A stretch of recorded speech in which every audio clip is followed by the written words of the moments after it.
Hello everyone, welcome back to my YouTube channel HST में आप सभी का स्वागत है। दोस्तों मैं हूं आपका भाई JP सानू और वापस अपने इस वीडियो के माध्यम से आप सबको कुछ जानकारी देना है जो मेरे पास है। वीडियो को शुरू से लेकर लास्ट तक देखने का चैनल पर नए हैं तो सबसे पहले चैनल को HST टिप्स को सब्सक्राइब कर लीजिए ताकि मेरे कोई भी लेटेस्ट वीडियो आपको सबसे पहले मिले और नोटिफिकेशन को ऑन कर दीजिए ताकि जो भी मेरा वीडियो है सबसे पहले आप उसको रिसीव कर पाएँ। तो आज हमारे साथ एक शख्स हैं, इनका इंटरव्यू लेंगे। एक हमारे फ्रेंड बोल लीजिए या फिर हमारे साथ काम करने वाले एम्प्लॉय बोल लीजिए। तो ये जिस फील्ड में हैं, जिस फील्ड में काम करते हैं उस फील्ड को लेकर के हम इंटरव्यू करेंगे। जैसे ये स्कैफोल्डिंग में काम करते हैं, स्कैफोल्डिंग इंस्पेक्टर हैं, तो स्कैफोल्डिंग का बेसिक जानने की कोशिश करेंगे कि स्कैफोल्डिंग में होता क्या है, स्कैफोल्डिंग वर्कर के लिए क्यों ज़रूरी है और इसके सेफ्टी इसका क्या क्या सेफ्टी है, इन सब विषयों में बात करेंगे। तो सबसे पहले वीडियो को पूरा देखिएगा और वीडियो को स्किप मत कीजिएगा। तो वीडियो को शुरू करते हैं। अपना नाम बताइए क्योंकि आपका नाम से ही आप पता चलता है कि आपका क्या नाम है और क्या है आप। सबसे पहले अपने बारे में बताइए। एकदम, मेरा नाम तोतन विश्वास है। मैं as a scaffolding inspector last 10 years से मैं स्कैफोल्डिंग फील्ड में हूँ और बहुत इंटरेस्टिंग स्कैफोल्डिंग फील्ड है। जब तक इसके अंदर में कोई भी आदमी काम नहीं करेगा तो उसको बाहर से लगेगा बहुत ही टफ है और बहुत इंटरेस्टिंग है। सेफ्टी के बारे में हम लोग जब भी बात करें सबसे पहले जो मुकाम में आता है वो स्कैफोल्डिंग वर्कर हाइट में जब हम लोग काम करेंगे। और इतना खास क्यों है क्योंकि as a precaution as a worker height scaffolding main है। जब भी हम लोग 1.8 की ऊंचाई के ऊपर काम करना शुरू करते हैं तो एक टेम्प्रेरी प्लेटफॉर्म का हम लोग को ज़रूरत होता है जो है स्कैफोल्डिंग से ही हम लोग को मिलता है। अब स्कैफोल्डिंग इतना इम्पोर्टेंट क्यों है, इसको सेफ्टी के और क्यों ध्यान देना है, हम लोग इसके बारे में आगे बात करेंगे और बताएंगे जो छोटा छोटा जो भी चीज़ है हम लोग कैसे जोड़ के उसको बहुत बड़ा करके एक असेंबली करते हैं उसको, ताकि एक सेफ तरीके से स्कैफोल्डिंग यूज़ हम लोग लास्ट तक कर पाए और सेफ तरीके से हम लोग सेफ्टी को निभा पाए। तो पहले शुरू होता है जब हम लोग स्कैफोल्डिंग कहीं पे भी हम लोग चूज़ करें किस फील्ड में हम लोग स्कैफोल्डिंग बनाना, तो उसमें सबसे पहले आता है जो उसका कोड ऑफ प्रैक्टिस क्या है। हर एक कंपनी है, हर एक कंपनी का कोड ऑफ प्रैक्टिस अलग अलग होता है। तो जैसे ऐसे इंडियन स्टैंडर्ड में 3 स्टैंडर्ड को हम लोग कैटेगरीज वाइज डिवाइड करके रखे हैं। जैसे 3696 है, इसमें 2 कैटेगरी है, पार्ट 1 पार्ट बी। जैसे ए बी का होता है सेम, और एक कोड है 2750 कोड है और एक कोड है जो 4014। तो ये कोड क्या है, एक कोड में बेसिकली एक 3696 में लैडर के बारे में, लैडर सेफ्टी के बारे में और स्कैफोल्डिंग सेफ्टी के बारे में बताया गया है। 2750 ये जो कोड है, इस कोड में आपका जो भी स्कैफोल्डिंग ट्यूब है, जो भी स्टील ट्यूब है उसके बारे में बताया गया, उसका स्पेसिफिकेशन है, उसका फैब्रिकेशन है, उसका मटेरियल जो है, सारी चीज़ के बारे में बताया गया है। और जो 4014 जो कोड है ये पूरा आपका कोड ऑफ प्रैक्टिस है। जो स्कैफोल्डिंग स्टील ट्यूब जो ट्यूबुलर स्कैफोल्डिंग होता है उसका जो बनाने का जो प्रोसीड्योर है सारे इसके बारे में ये कोड में बताया गया है। काफ़ी सारा इंडस्ट्री में अलग अलग कोड ऑफ प्रैक्टिस है, जैसे ओसा स्टैंडर्ड हो गया, जैसे EN स्टैंडर्ड हो गया।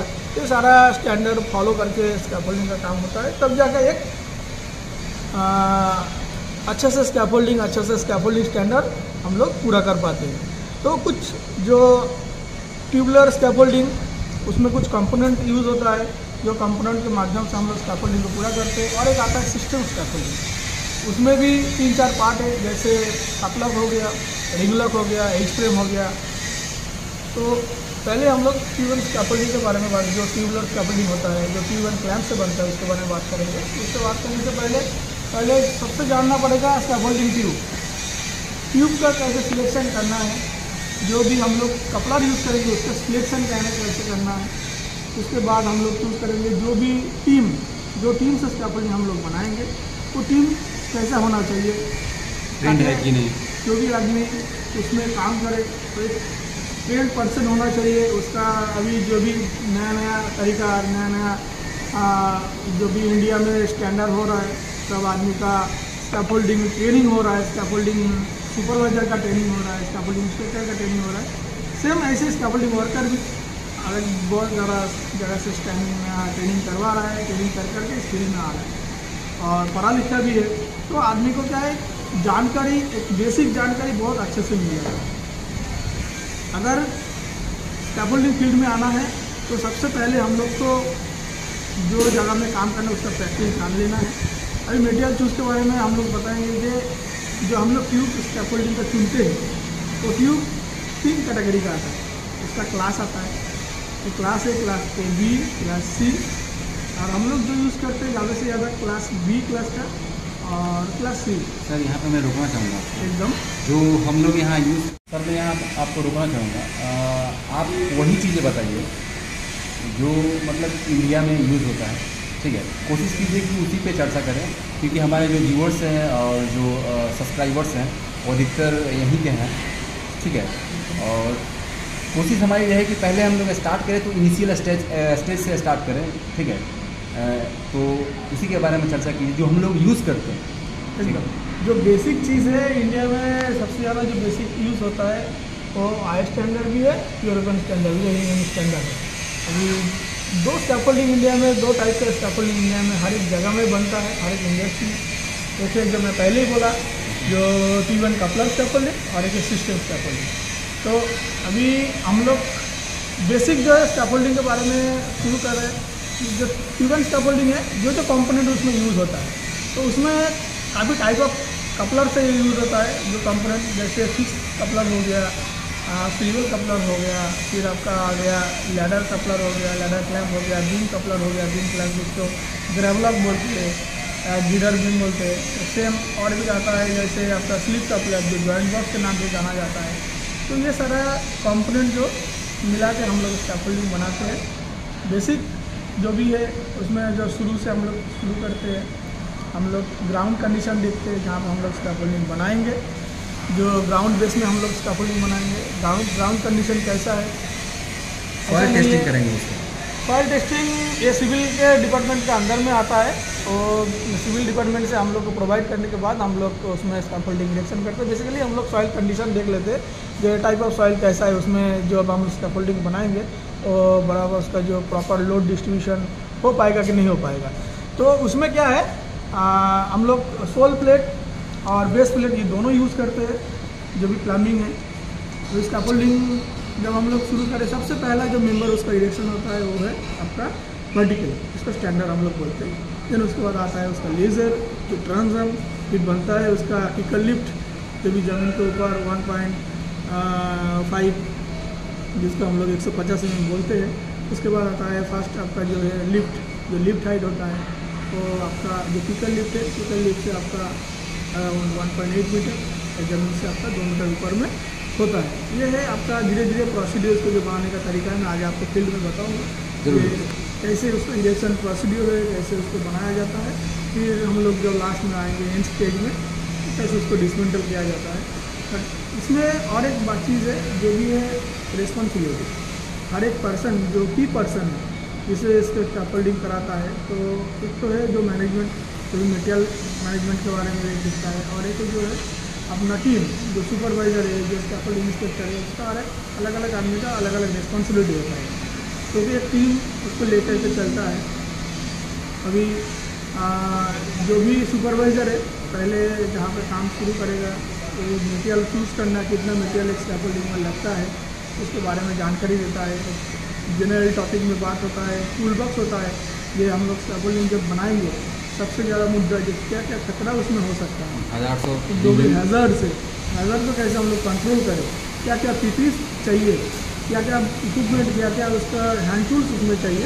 ये पहले जो भी ऑथोराइज पर्सन है, जो भी की पर्सन है, वो अपना जो भी टीम है, जो भी आपका स्कैफोल्डिंग वर्कर का टीम है, उसके साथ में डिस्कशन करने के बाद काम शुरू करता है। सर टाइप ऑफ स्कैफोल्डिंग थोड़ा सा बताइए, कितने प्रकार का स्कैफोल्डिंग होता है? देखिए हम लोग जनरली जो भी स्कैफोल्डिंग बनाता है उसमें काफ़ी तरह का स्कैफोल्डिंग होता है। जैसे आपका इंडिपेंडेंट स्कैफोल्डिंग हो गया, जैसे टावर स्कैफोल्डिंग हो गया, मोबाइल स्कैफोल्डिंग है, हैंगिंग टाइप का स्कैफोल्डिंग है, सस्पेंडेड स्कैफोल्डिंग है। तो ये सारा चीज़ एक ब्रीफ होता है उन लोग कैसे वो उसको टावर हम लोग पहचाने, इंडिपेंडेंट स्कैफोल्डिंग कैसे उसको पहचाने, उसका स्पेसिफिकेशन क्या है। अभी मोबाइल स्कैफोल्डिंग वो भी एक बहुत बड़ा पार्ट है। मोबाइल स्कैफोल्डिंग क्या है, तो उसको कैसे इरेक्शन करना है, कैसे बनाना है, फिर हैंगिंग स्कैफोल्डिंग क्या होता है, ऑरेक्स स्कैफोल्डिंग आता है, कैंटिलीवर स्कैफोल्डिंग।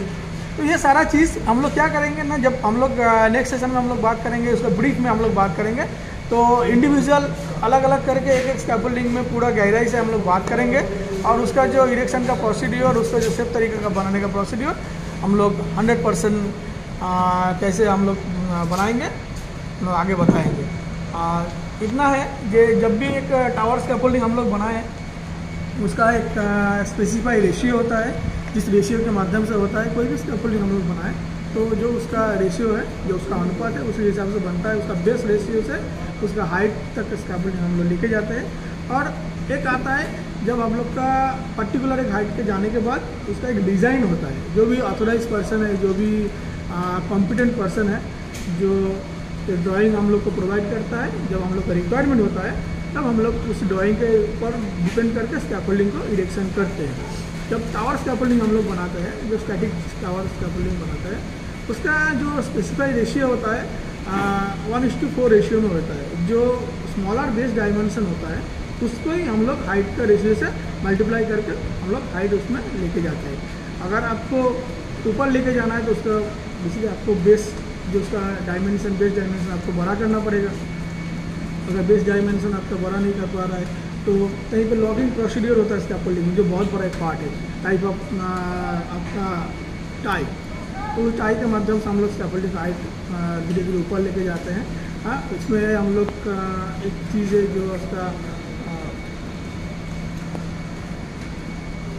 ऊपर जो नीचे जो हम लोग प्लेटफॉर्म यूज़ करते हैं, कितना मटेरियल हम लोग यूज़ करेंगे, उसमें लास्ट में हम लोग एक कैलकुलेशन आता है, जिसको बोलते हैं हम लोग लोड कैलकुलेशन। मतलब कहने का मतलब कितना लोड ये सह सकता है आपका स्कैफोल्डिंग, हाँ। उसका वेट कितना, कैपेसिटी कितना, कैपेसिटी क्या है, तो उसको आप लोग टैग में आइडेंटिफाई करते हैं, सब कुछ करते हैं। ठीक है। उसमें ये करने से पहले हम लोग को 3 चीज़ के बारे में मालूम होना चाहिए। एक तो जो हम लोग मटेरियल से स्कैफोल्डिंग बनाते हैं, उसका खुद का जो डेड लोड होता है वो क्या है, उसको मुझे पहले निकालना पड़ेगा कैलकुलेशन करके। फिर जो लाइव लोड आता है, जो भी आदमी, जो भी उसका हैंड टूल्स वगैरह, जो भी स्मॉल हैंड टूल्स या कुछ भी छोटा छोटा जो भी सामान लेकर ऊपर में काम कर रहा है, उसका कितना वजन है, जो भी लाइव लोड हो गया। और एक आता है आपका एनवायरमेंटल लोड, जो भी बाहर में है, कितना फोर्स में हवा चल रहा है, तो उसका भी एक लोड आता है। तो ये सारा लोड कैलकुलेशन होने के बाद हम लोग क्या करते हैं, जो स्कैफोल्डिंग में आपका। तो एवरीवन, हम लोग का हमेशा से मोटिव रहा है, इस चैनल को क्रिएट करने का मेरा मेन मोटिव था आप सब तक पॉजिटिव